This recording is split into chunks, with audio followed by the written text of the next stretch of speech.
Dokter forensik juga sudah menyatakan bahwa tidak ada penyiksaan sama sekali di tubuh 6 laskar FPI. Yang terjadi justru mereka melawan petugas Resmob Polda Metro Jaya. Nah, menurut peraturan dan undang-undang, aparat negara kalau merasa terancam diperkenankan untuk melumpuhkan penjahat yang akan melawannya, bahkan menembak sekalipun.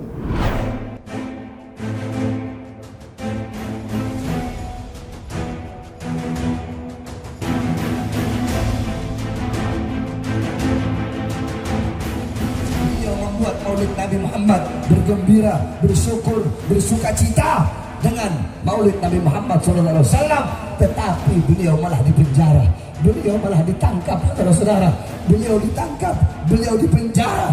6 pengawal beliau, 6 laskar beliau dibunuh, dibantai, disiksa, dicopot kukunya, dibantai, dikuliti, kemaluannya dibakar. Mereka dibikin seperti binatang, saudara-saudara. Hanya karena Maulid Nabi Muhammad, beliau ditangkap, dipenjara.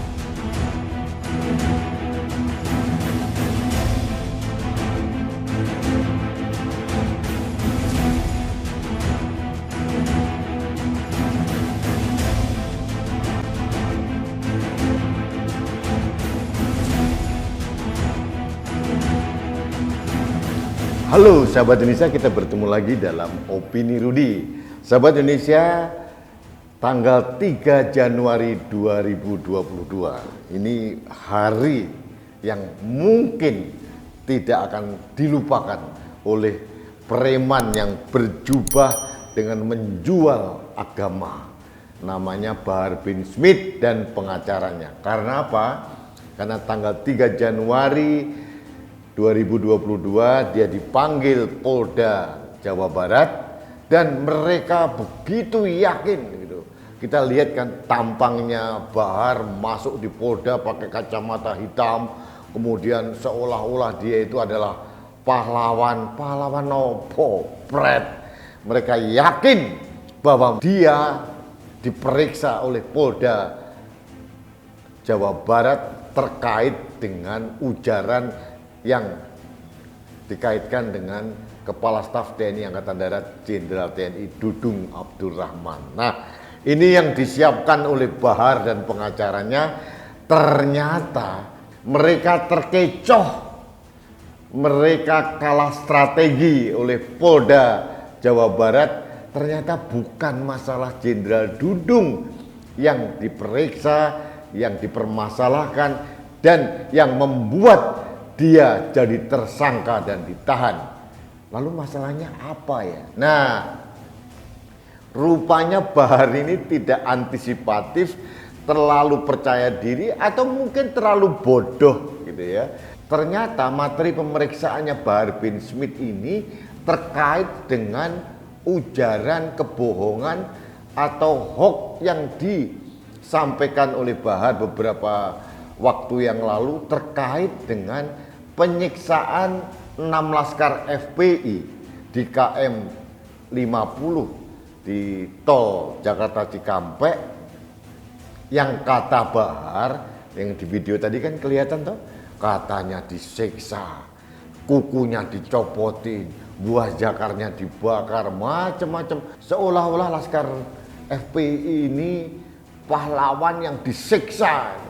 Ternyata pret, itu sama sekali tidak terbukti. Nah, dokter forensik juga sudah menyatakan bahwa tidak ada penyiksaan sama sekali di tubuh 6 laskar FPI. Yang terjadi justru mereka melawan petugas Resmob Polda Metro Jaya. Nah, menurut peraturan dan undang-undang, aparat negara kalau merasa terancam diperkenankan untuk melumpuhkan penjahat yang akan melawannya, bahkan menembak sekalipun. Artinya sebetulnya petugas Resmob Polda Metro Jaya tidak bersalah. layak 6 laskar FPI ini mati karena dia melawan petugas kepolisian dari Polda Metro Jaya. Nah, ini yang dicoba diselamurkan oleh kelompok-kelompok Bani Kadruniyah termasuk Bahar bin Smith, dan diciptakan hoax seolah-olah 6 laskar FPI ini disiksa sebelum dibunuh oleh polisi. Ini benar-benar hoax yang akhirnya memakan diri dari Bahar bin Smith. Nah, saya yakin, aku yakin Bahar bin Smith dan pengacaranya gelagapan, panik, stres, karena sama sekali tidak menduga bahwa materi pemeriksaannya adalah masalah hoax yang diciptakan pada saat dia ceramah di masjid. Nah, justru pasal penghinaan kepada Kepala Staf TNI Angkatan Darat ini tidak menjadi materi pemeriksaan utama. Mereka terkecoh, mereka kena prank, mereka kalah strategi dari Direktorat Kriminal Umum Polda Jawa Barat. Nah, saya mengacungkan 2 jempol saya kepada Polda Jawa Barat yang membuat strategi yang sangat luar biasa, dan akhirnya si preman yang suka menghina presiden, menghina aparat negara, berteriak dengan keras dan menghina banyak orang ini bertekuk lutut tidak berdaya. Nah,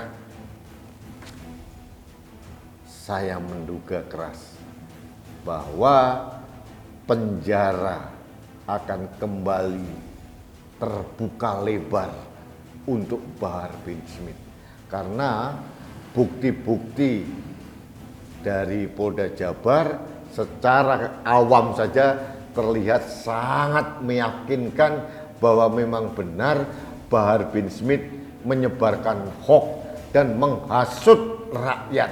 Ini pasalnya luar biasa taub dan membuat Bahar bin Smith tak berdaya. Sahabat Indonesia, ada peribahasa mulutmu harimaumu. Nah, ini tepat berlaku untuk Bahar bin Smith. Karena ujaran dan narasinya yang tanpa data, tanpa fakta, menyebarkan hoax, akhirnya terbukti dia salah 100%. Kita tunggu saja prosesnya hukum seperti apa. Sekarang dia ditahan, dan saya mengapresiasi Polda Jawa Barat yang tidak meluluskan permintaan penangguhan penahanan terhadap Bahar bin Smith, siapapun yang menjamin dia. Sahabat Indonesia, Bahar bin Smith ini berulang saya katakan memang toksik atau racun, dan juga berulang kali saya katakan dia ini sebetulnya hanya proksi atau alat yang digunakan oleh kelompok-kelompok tertentu untuk menciptakan kegaduhan di negeri ini. Ini test case untuk tahun 2024. Kalau ini lolos, Bahar bin Smith akan dipakai sampai tahun 2024 sebagai provokator untuk menyerang lawan-lawan politik ini, kelompok-kelompok Bani Kadruniyah ini. Saya salut kepada Kepolisian Negara Republik Indonesia, salut saya. Nah, ini berbahaya karena logika saya kan tidak masuk akal. Baru keluar penjara, hidupnya mewah, disambut dengan mobil mewah gitu ya, dia mandi di jacuzzi, makan di sana, diladeni bak raja, aduh, rumahnya juga mewah, aduh. Dari mana lagi kalau bukan dari si Bokhir? Saya tidak mungkin uang ini adalah hasil keringat usaha dari Bahar bin Smith. Ini yang kenyataan yang harus kita jelentrehkan ke publik bahwa dia ini hanya kroco, hanya pion yang dipakai oleh kelompok-kelompok tertentu untuk mengacaukan suasana atau stabilitas politik di Indonesia. Dan sekarang usaha kelompok-kelompok jahat ini patah alias gagal total. Ini penting sekali. Nah, sahabat Indonesia, opini kali ini hanya menyoroti kebodohan Bahar bin Smith dan pengacaranya yang tidak mengantisipasi strategi yang diterapkan oleh Polda Jabar, dan mereka tergagap-gagap dan tidak berdaya karena buktinya nyata di depan mata bahwa dia memang benar menyebarkan hoax dan menghasut masyarakat terkait dengan penyiksaan 6 laskar FPI, bukan tentang ujaran kebenciannya terhadap Kepala Staf TNI Angkatan Darat. Nah, ini yang harus saya sampaikan supaya masyarakat Indonesia tahu bahwa Bahar bin Smith ditahan Polda Jawa Barat bukan terkait dengan Jenderal Dudung, tapi terkait dengan ujaran hoax tentang penyiksaan 6 laskar FPI yang katanya disiksa luar biasa oleh polisi kemudian baru dibunuh. Ini ternyata ujaran palsu alias hoax, meskipun saya tahu pendukung-pendukung dari Bahar bin Smith dan kelompok-kelompok yang lain yang berseberangan dengan pemerintah mempercayai hal itu. Kalian kena prank, kalian salah total. Baik sahabat Indonesia, ini opini saya terkait dengan strategi jitu dari Polda Jawa Barat dan terkecohnya Bahar bin Smith dan pengacaranya. Ini menunjukkan bahwa kebenaran tidak akan pernah tertukar apapun caranya. Ini yang penting. Dan kebenaran akan menemukan jalannya sendiri. Mudah-mudahan kebenaran tentang Indonesia ini mulai muncul ke permukaan dan menghabisi orang-orang yang memprovokasi masyarakat seperti Bahar bin Smith. Terakhir saya menghimbau kepada masyarakat yang sempat otaknya dicuci oleh Bahar bin Smith, sadarlah bahwa Bahar bin Smith ini tidak lebih dari pion yang diperalat oleh kelompok tertentu yang dibayar dengan limpahan harta melimpah. Kalian tidak kebagian apa-apa, hanya kebagian kebodohan dan kesesatan saja. Sadarlah, kembalilah ke jalan yang benar. Baik sahabat Indonesia, demikian opini saya. Saya selalu mendoakan Anda dan keluarga untuk selalu sehat. Dan yang paling penting, bagaimana kita selalu berupaya keras menjaga kesehatan kita. Salah satunya dengan selalu menggunakan masker. Karena masker saya melindungi Anda, masker Anda melindungi kita, masker kita melindungi Indonesia. Salam satu Indonesia, salam budaya Nusantara, salam toleransi, salam sehat untuk Indonesia. Saya Rudi SK.